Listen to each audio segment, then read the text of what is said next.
विषय विज्ञान कक्षा 10वीं के कुछ महत्वपूर्ण प्रश्न अध्याय 15 से। इसमें ब्लूप्रिंट के आधार पर इस पाठ से 3 अंक के प्रश्न पूछे जाएंगे।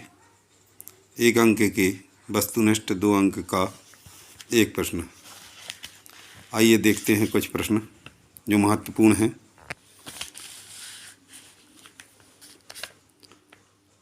निम्न में से कौन सा समूह केवल जैव निम्नीकरणीय पदार्थ है? तो 4 ऑप्शन दिए हैं। घास, पुष्प, चमड़ा। बा में दिया है घास, लकड़ी, प्लास्टिक। सा में दिया है फलों के छिलके, केक, नींबू। और दा में दिया है केक, लकड़ी एवं घास। इस प्रकार से 4 विकल्प हैं, लेकिन हम आपको उत्तर ही बताएंगे जिससे आपको परीक्षा के टाइम पर पढ़ने में आसानी हो। तो उत्तर रहेगा, इसमें पूछा है जैव निम्नीकरणीय पदार्थ, तो फलों के छिलके, केक एवं नींबू, ये सभी जैव निम्नीकरणीय पदार्थ हैं। प्रश्न दूसरा है, निम्नलिखित में से कौन आहार श्रृंखला का निर्माण करते हैं? तो यहाँ श्रृंखला पूछी है, इस बात का ध्यान रखना है। आहार श्रृंखला, तो आहार श्रृंखला का निर्माण कौन करता है? तो घास, बकरी और मानव। ये घास बकरी जो रहती है वो घास को खा लेती है, मानव बकरी को खा लेता है। अगला प्रश्न है, निम्नलिखित में से कौन पर्यावरण मित्र कहलाते हैं? तो पर्यावरण मित्र कौन कहते हैं? तो इसमें पहला ऑप्शन दिया है बाजार जाते समय सामान के लिए कपड़े का थैला ले जाना। यदि अपन कपड़े का थैला ले जाएंगे तो पॉलीथीन का जो प्रदूषण है वो नहीं होगा। दूसरा है कार्य समाप्त हो जाने पर लाइट बंद कर देना, जिससे लाइट की बचत होगी। तीसरा है साइकिल से विद्यालय जाना। साइकिल से विद्यालय जाने पर हमारा श्रम भी होगा और प्रदूषण भी नहीं होगा। तो चौथा है उपरोक्त सभी। तो इसका सही उत्तर है पर्यावरण मित्र वाले में उपरोक्त सभी। अगला प्रश्न है, किसी परितंत्र के घटक हैं? तो आ उत्पादक, बा में है उपभोक्ता, सा में है अपघटक और दा में है उपरोक्त सभी। तो किसी परितंत्र के घटक में उपरोक्त सभी आ जाएंगे, क्योंकि उत्पादक, उपभोक्ता, अपघटक ये सभी परितंत्र के घटक होते हैं। अगला प्रश्न जो है वो है हरे पादप किस पोषी स्तर में आते हैं? तो हरे जो पादप होते हैं वो प्रथम पोषी स्तर में आते हैं। अगला प्रश्न है, सबसे बड़ा परितंत्र है? सबसे बड़ा परितंत्र महासागर है। महासागर बहुत ही बड़ा परितंत्र है। एक परितंत्र में मानव है। एक परितंत्र जो है उसमें मानव क्या है? उत्तर है सर्वाहारी।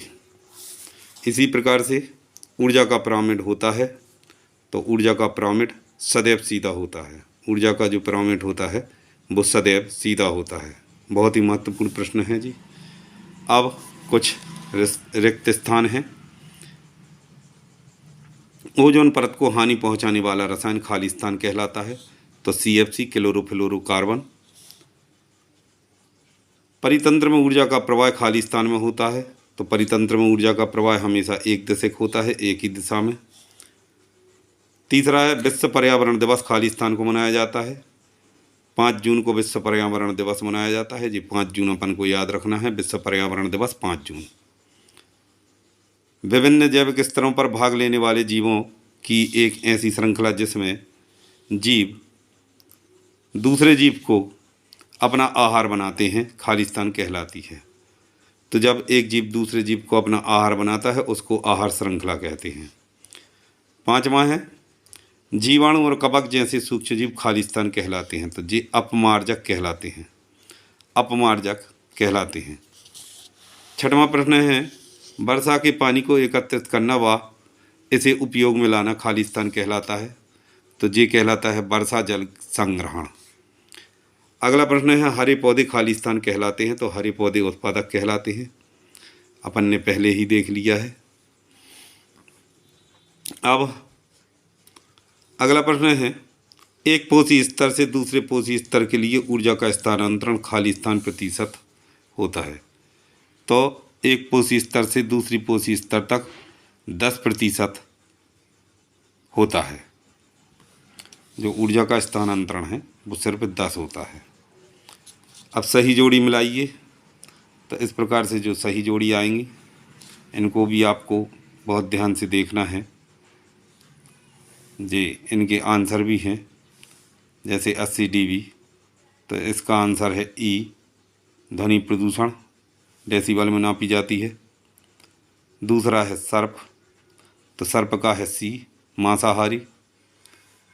तीसरा है SO2 एवं SO3, SO2 एवं SO3, तो ये अम्ल वर्षा करवाती है जल के साथ में। H2SO3 H2SO4 बना देता है। चौथा है गाय, तो गाय का सही आंसर है शाकाहारी, क्योंकि गाय शाकाहारी जीव है। पाँचवा है चील या गिद्ध, तो पाँचवा का सही उत्तर है F, सर्वोच्च मांसाहारी, सबसे ऊपर रखा जाता है। छठवां है एरोसाल, एरोसाल का सही उत्तर है डी, क्लोरोफ्लोरोकार्बन। एरोसाल है, इससे क्लोरोफ्लोरोकार्बन बढ़ता है। सातवां है प्रदूषक, तो प्रदूषक सातवां का उत्तर है एच, ये सातवां का उत्तर है एच। यहाँ प्रदूषक क्या करते हैं, प्रदूषण फैलाते हैं। आठवां है कुत्ता, तो आठवां का है सर्वाहारी, क्योंकि कुत्ता सभी चीज़ खाता है। इसमें कुछ और महत्वपूर्ण प्रश्न हैं, जैसे एक शब्द या वाक्य में उत्तर लिखिए, तो इनको भी ध्यान से देखना है। संपूर्ण विश्व में मनुष्य के क्रियाकलापों से वातावरण का तापमान बढ़ने की घटना क्या कहलाती है? तो वातावरण में ताप बढ़ने की घटना ग्लोबल वार्मिंग कहलाती है। दूसरा प्रश्न है, खाद्य जाल किसे कहते हैं? तो इसकी छोटी सी परिभाषा है, अनेक खाद्य श्रृंखलाएं परस्पर मिलकर जटिल खाद्य जाल का निर्माण करती हैं। अब अगला प्रश्न है, पौधे अपना भोजन किस प्रक्रिया द्वारा बनाते हैं? तो पौधे जो हैं वो अपना भोजन प्रकाश संश्लेषण की प्रक्रिया के द्वारा बनाते हैं। अगला प्रश्न है, जो पदार्थ सूक्ष्म जीवों द्वारा अपघटित होते हैं क्या कहलाते हैं? सूक्ष्म जीवों द्वारा जो अपघटन हो जाए उसे जैव निम्नीकरणीय पदार्थ कहते हैं। अगला प्रश्न है, जो पदार्थ सूक्ष्म जीवों द्वारा अपघटित नहीं होते क्या कहलाते हैं? तो ये अजैव निम्नीकरणीय पदार्थ कहलाते हैं, क्योंकि ये सूक्ष्म जीवों द्वारा अपघटित नहीं हो रहे। छठवां है, अपशिष्ट किन्हें कहते हैं? अपशिष्ट किन्हें कहते हैं? तो उत्तर है, उपयोग के उपरांत त्यागा गया पदार्थ। अपन जो उपयोग करते हैं, फालतू का जो वेस्ट मटेरियल प्राप्त होता है, तो उपयोग के उपरांत त्यागा गया पदार्थ जो वातावरण को प्रदूषित करता है अपशिष्ट कहलाता है। अगला प्रश्न है, पोषण के आधार पर उपभोक्ताओं को कितने वर्गों में बांटा गया है? तो उत्तर है इसका सही 3। यदि नाम याद रखना है तो पहला शाकाहारी, पोषण के आधार पर उपभोक्ताओं को 3 भागों में बांटा गया है, शाकाहारी, दूसरा मांसाहारी और तीसरा सर्वाहारी। अगला प्रश्न है, ओजोन परत के छिद्र, जो ओजोन परत है उसमें ओजोन परत में छिद्र सबसे पहले कहाँ देखा गया? तो ओजोन परत में सबसे पहले छिद्र देखा गया था अंटार्कटिका में 1985 में। इस प्रकार से ये कुछ महत्वपूर्ण प्रश्न हैं। इसमें एक और IMP प्रश्न है, महत्वपूर्ण प्रश्न है, ग्लोबल वार्मिंग के कोई 2 कारण लिखिए। ये जो प्रश्न है 2 अंक में आ सकता है, ग्लोबल वार्मिंग के कोई 2 कारण लिखिए। तो इसका उत्तर है, वृक्षों की अत्यधिक कटाई से, जो 2 कारण लिखना है अपन को। पहला कारण है, वृक्षों की अत्यधिक कटाई से वातावरण में CO2 गैस की वृद्धि हो जाती है, ठीक है। दूसरा, जीवाश्म ईंधन के दहन से उत्पन्न CO2 यानी कार्बन डाइऑक्साइड एवं CO कार्बन मोनोऑक्साइड गैसों की मात्रा में वृद्धि हो जाती है। तो इसके कारण भी ग्लोबल वार्मिंग होता है। तीसरा है एरोसॉल जैसे CFCs यानी क्लोरोफ्लोरोकार्बन्स का AC व रेफ्रिजरेशन में उपयोग। इनके उपयोग से भी ग्लोबल वार्मिंग हो जाती है। अगला प्रश्न है खाद्य श्रृंखला व खाद्य जाल में अंतर लिखिए। तो इसका भी उत्तर है खाद्य श्रृंखला उत्पादक व उपभोक्ता के मध्य पोषण संबंध का प्रदर्शन करती है। खाद्य श्रृंखला जीव संख्या कम होती है और खाद्य श्रृंखला ऊर्जा प्रवाह एक दिशीय होता है। अब खाद्य जाल में देखें तो खाद्य जाल अनेक खाद्य श्रृंखलाओं के परस्पर मिलने से खाद्य जाल बनता है। यहाँ पर उत्पादक उपभोक्ता के मध्य पोषण संबंध का प्रदर्शन खाद्य श्रृंखला करती है और खाद्य जाल अनेक खाद्य श्रृंखलाओं के परस्पर मिलने से खाद्य जाल बनता है। दूसरा, जीव संख्या अधिक होती है खाद्य जाल में, जबकि खाद्य श्रृंखला में जीव संख्या कम होती है।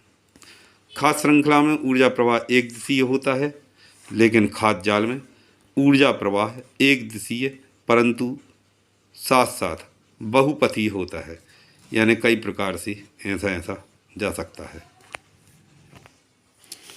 अगला प्रश्न है क्या किसी पोषी स्तर के सभी सदस्यों को हटाने का प्रभाव भिन्न भिन्न पोषी स्तर के लिए अलग अलग होगा? क्या किसी पोषी स्तर के जीवों को परितंत्र को प्रभावित किए बिना हटाना संभव है? तो उत्तर है हाँ, यह प्रत्येक पोषक स्तर पर भिन्न भिन्न प्रभाव उत्पन्न करेगा। जैसे यदि पौधे हिरण की खाद्य श्रृंखला से शेर को हटाया जाए तो हिरणों की संख्या अत्यधिक बढ़ जाएगी, जिससे पौधों की संख्या में कमी हो जाएगी। हिरण को हटाए जाने पर शेर का प्राकृतिक भोजन कम हो जाएगा, फलतः उनकी संख्या में कमी आ जाएगी। अतः किसी पोषी स्तर के जीवों को परितंत्र को प्रभावित किए बिना हटाया जाना संभव नहीं है। इस प्रकार से ये महत्वपूर्ण प्रश्न है। इसी प्रकार से और भी महत्वपूर्ण प्रश्न हैं, इनका स्क्रीनशॉट बना लीजिए। ग्रीन हाउस प्रभाव समझाइए। तो उत्तर है ठंडे प्रदेशों में हरे पौधों को ठंड से बचाने के लिए कांच के घर का निर्माण कर उसमें उगाया जाता है। सूर्य के प्रकाश में जिन किरणों को सूर्य का जो प्रकाश होता है, सूर्य के प्रकाश में जिन किरणों की तरंग दैर्ध्य कम होती है, अतः वह कांच के घर में प्रवेश तो कर जाती है, परंतु टकराने के कारण तरंग दैर्ध्य बढ़ जाने से पुनः वातावरण में नहीं लौट पाती। फलतः कांच का घर का ताप वायुमंडल से अधिक रहता है। इस घटना को ग्रीन हाउस प्रभाव कहते हैं। इसका स्क्रीनशॉट बना लीजिए। पर्यावरण में CO2, मीथेन इत्यादि गैसें यही कार्य करके पृथ्वी के ताप में वृद्धि करती हैं। अगला प्रश्न है ओजोन गैस में ऑक्सीजन के कितने अणु होते हैं? तो उत्तर है ओजोन गैस में 3 अणु होते हैं। जैविक आवर्धन क्या होता है? कृषि कार्यों में प्रयुक्त कीटनाशी, खरपतवारनाशी इत्यादि हानिकारक रसायनों का पौधों के माध्यम से खाद्य श्रृंखला के विभिन्न पोषी स्तरों में प्रवेश करके संचित रहना ही जैविक आवर्धन कहलाता है। अगला प्रश्न है जल जीवशाला बनाते समय हमें किन बातों का ध्यान रखना चाहिए? तो इसका उत्तर है जलीय जीवों हेतु पर्याप्त जल या स्थान होना चाहिए। जल में शुद्धता, ऑक्सीजन व भोजन की व्यवस्था होनी चाहिए। समान भोजन आवश्यकता वाले जीवों को ही साथ रखना चाहिए ताकि वे एक दूसरे को अपना भोजन ना बनाएं। इस प्रकार से ये भी बहुत महत्वपूर्ण प्रश्न है। अगला प्रश्न है परितंत्र में अपमार्जकों की भूमिका क्या है? तो अपमार्जक मृत उत्पादकों एवं उपभोक्ताओं के शरीर का अपघटन करके जटिल कार्बनिक पदार्थों को सरल कार्बनिक पदार्थों में बदल देते हैं एवं मृदा में पोषण की वृद्धि करते हैं। अगला प्रश्न है, हमारे क्रियाकलाप वातावरण को किस प्रकार प्रभावित करते हैं? तो उत्तर है, जीवाश्म ईंधनों के दहन से वायु प्रदूषित होती है, औद्योगिक अपशिष्टों से जल प्रदूषित होता है।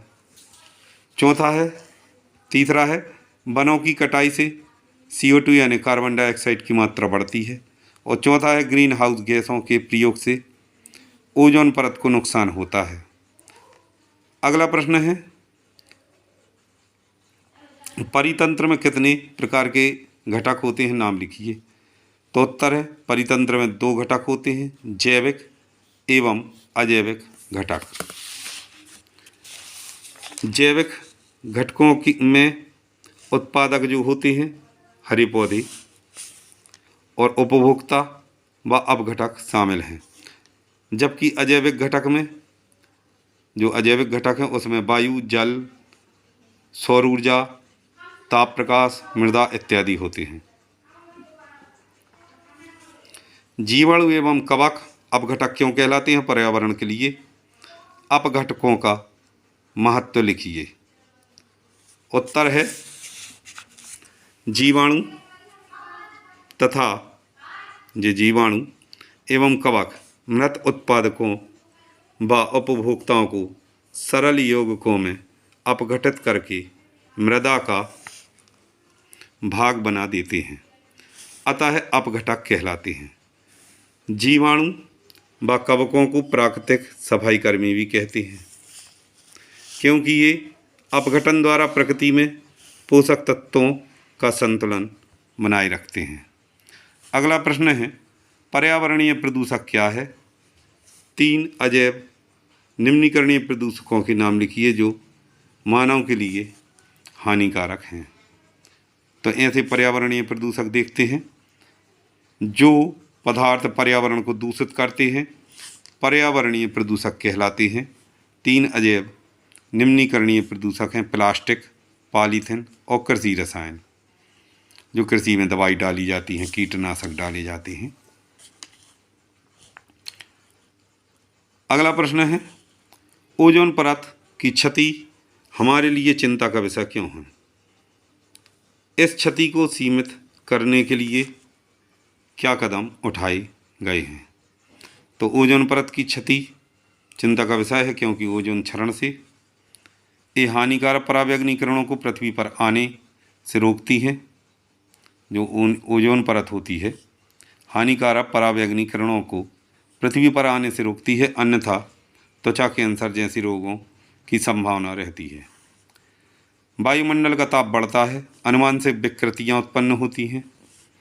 इसकी क्षति को कम करने ग्रीन हाउस गैसें जैसे क्लोरोफ्लोरोकार्बन के उपयोग पर नियंत्रण किया जा रहा है तथा इसके विकल्प भी खोजे जा रहे हैं। अगला प्रश्न है, क्या होगा यदि हम एक पोषी स्तर के सभी जीवों को समाप्त कर दें?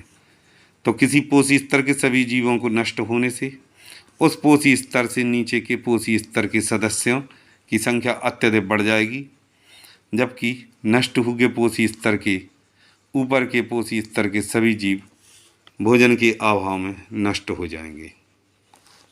ये बहुत महत्वपूर्ण प्रश्न है। अम्ल वर्षा क्या है और कैसे होती है? लिखिए। तो वायुमंडल में सल्फर, यहाँ पर याद रखना है कौन कौन से हैं। तो सल्फर और नाइट्रोजन की ऑक्साइड व अन्य गैसें वर्षा जल के साथ क्रिया करके अम्ल के रूप में बरसते हैं, तो उसे अम्ल वर्षा कहते हैं। वायु प्रदूषण के परिणाम स्वरूप वायुमंडल के में हानिकारक गैसें जैसे carbon dioxide, carbon monoxide, sulphur व नाइट्रोजन की ऑक्साइड एकत्रित हो जाते हैं। जलवाष्प जब संगठित होकर वर्षा के रूप में इन रासायनिक गैसों से क्रिया करके घुलित अवस्था में पृथ्वी पर गिरता है, तो अम्ल वर्षा का निर्माण होता है। यहाँ पर जी सी है। इस प्रकार से इनको याद कर लीजिए, इनका स्क्रीनशॉट बना लीजिए। ये भी बहुत महत्वपूर्ण प्रश्न है। जैव निम्नीकरणीय प्रदूषक और अजैव निम्नीकरणीय प्रदूषकों में उदाहरण सहित अंतर लिखिए। तो जैव निम्नीकरणीय प्रदूषक ये सूक्ष्म जीवों द्वारा आसानी से अपघटित होकर अकार्बनिक पदार्थों में बदल जाते हैं। जंतु एवं वनस्पति इसके उदाहरण हैं। अजैव निम्नीकरणीय प्रदूषक ये वे पदार्थ होते हैं जो अपघटित नहीं होते, व लंबे समय तक प्रकृति में बने रहकर पर्यावरण को हानि पहुंचाते हैं। उदाहरण में पॉलीथीन और प्लास्टिक। अब ये कुछ प्रश्न और हैं, इनका स्क्रीनशॉट बना लीजिए और पढ़ लीजिए।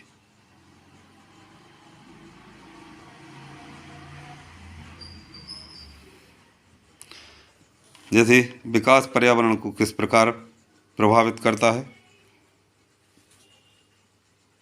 वातावरण प्रदूषक क्या है, 4 अजैव निम्नीकरणीय प्रदूषकों के नाम लिखिए जो मानव के लिए हानिकारक हैं।